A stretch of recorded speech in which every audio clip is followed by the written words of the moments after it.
Hi, my name is Dr. Lisa Stellwagen, and I'm a pediatrician at the UC San Diego Health System, and I work in the Infant Special Care Center. Welcome to our Supporting Premature Infant Nutrition Program videos. We call this the SPIN program.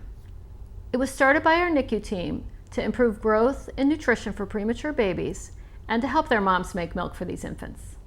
Keep in mind as you watch that every baby is different. Depending on their size, their weight, their maturity, and their health, babies may reach these steps earlier or later than the babies shown in these videos. In this series of videos, you're going to see how we start the process of preparing for breastfeeding. Watch mom and baby as they master breastfeeding and eventually get ready to go home together.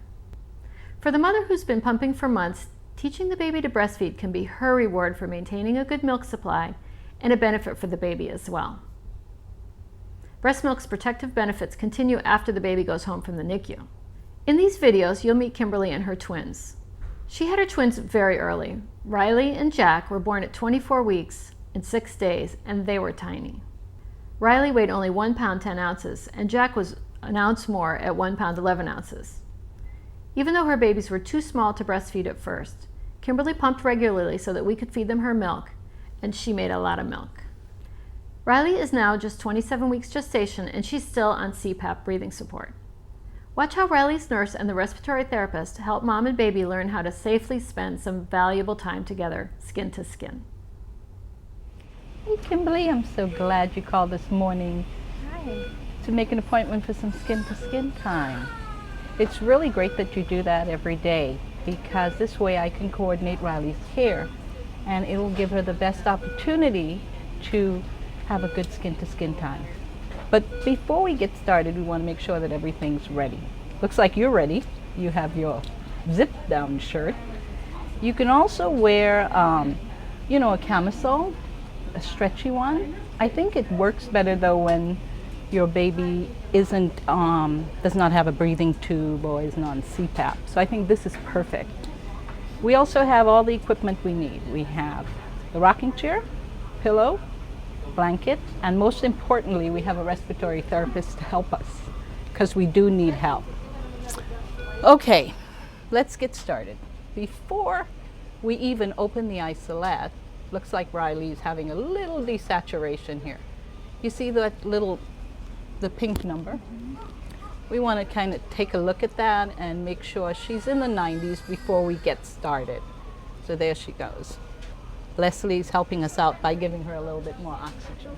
Before we get started though, we want to look into the isolette and see what is normal for Riley when she's in her resting stage. When she's calm, what's her heart rate? Her heart rate looks like it's about 150s.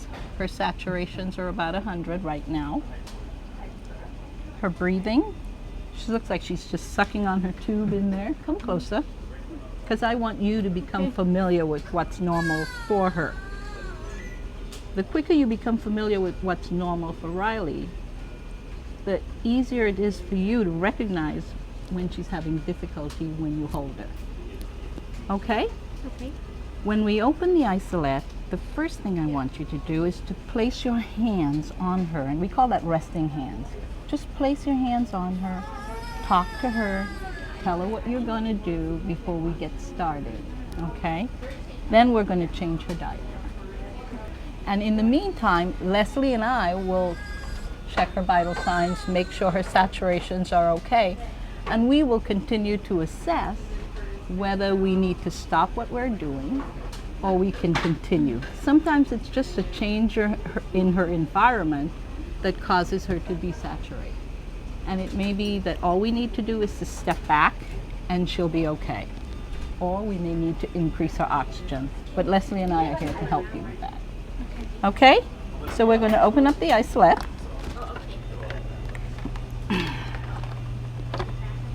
We're going to turn this so that her head is flat. And then you are going to get in there and place your hands on her and tell her you're here. Talk to her. Hi, Riley. Hi, baby girl. Hi, Mama's here. Hi, baby. We're gonna change your diaper, okay? And Mama gets to hold you. Get to come out and play. Okay, so while you are changing her diaper now, I think what we will do is prepare her ventilator tubing and prepare her monitor cables. If at any time she changes her color, you want to take a look at her color, she's nice and pink, or her saturations drop, then we will stop what we're doing and let her recover. Now we're just going to settle her down before we pick her up. Leslie, she's doing okay? She's doing good. All right. So all her cables are ready. Okay, her sats dropped a little bit, so we're going to stop and assess. Should I wrap her back up? Yeah, maybe wrap her back up and put your resting hands on her again.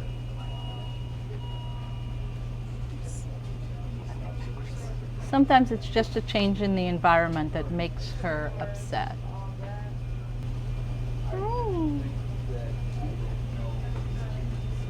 So we're looking at her saturation. Okay. Okay, want to make sure your shirt is ready.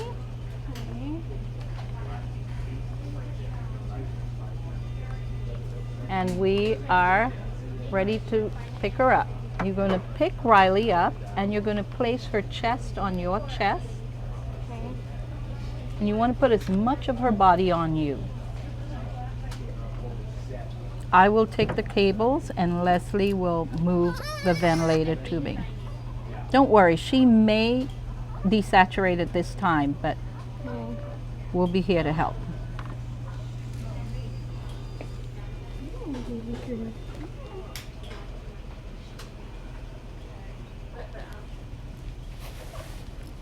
I'm holding the chair for you. You can sit back.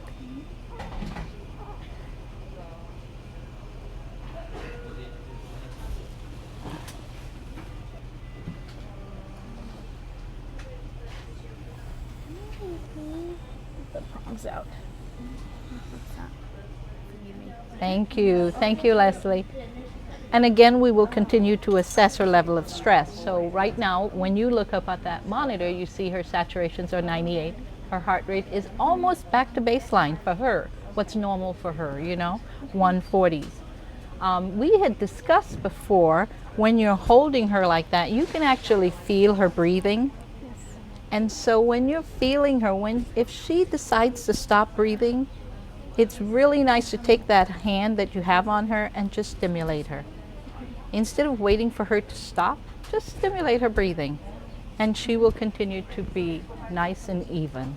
So another important thing to get used to, I was talking about breathing, but it's important to look at her color because you can notice the color changes way before you can recognize any change in the monitor. So get to know her color. Sometimes just a slight decrease in her saturation, she becomes pale. And I know for a fact that Riley gets gray around her eyes, and I think you've noticed that. Right. So know what is normal or abnormal for Riley. And it's different for a lot of kids. Some kids just get mottled. Some kids turn blue right away. Some kids just get pale. So know what's different for her. And if I notice her getting that color, what should I do? So stimulate her. Notice her breathing pattern, okay? Because it's probably because she's not breathing as well or as much as she should be. So stimulate her before she gets to that point. If you notice that she's not breathing, stimulate her. But she's already settling down, so she tolerated this very well. There are some questions that a lot of moms and dads ask is, can dad hold? It's very important for dad to hold as well. Dads also have another question. What about their hairy chest? You know what? Babies don't care. They don't care. So dad can hold skin to skin, and it's just as important. It stabilizes the baby's breathing and heart rate. It stabilizes their temperature. It improves weight gain. It soothes and calms them, and I think, you know, it's been said that when you put them back in the isolette, they have longer periods of rest, and therefore improves weight gain. And I think the weight gain is probably because they're not up and down in the isolette, crying and screaming. You will notice as you hold her, she will get calmer and calmer. It also increases your milk production, so it's really important to pump immediately after you hold her. Now, for how long should you hold her? At least an hour, but no more than 3 because you have to pump. Looks like Riley had a little bit of a desaturation. She didn't like her CPAP in her nose for a little bit there. So we decided to give her a little bit of blow-by oxygen, and that seems to have settled her down. And that's quite common. Sometimes, you know, just with the move from the bed to your chest, it's a little uncomfortable with the CPAP in your nose. So she seems to be happier now that we have the blow-by. So we'll see how well she does with blow-by. If she continues to have her saturations above 90, then we'll keep her that way. If she has difficulty, we might have to put her back to bed or try her CPAP on again. So we'll continue to assess that. Okay. Okay?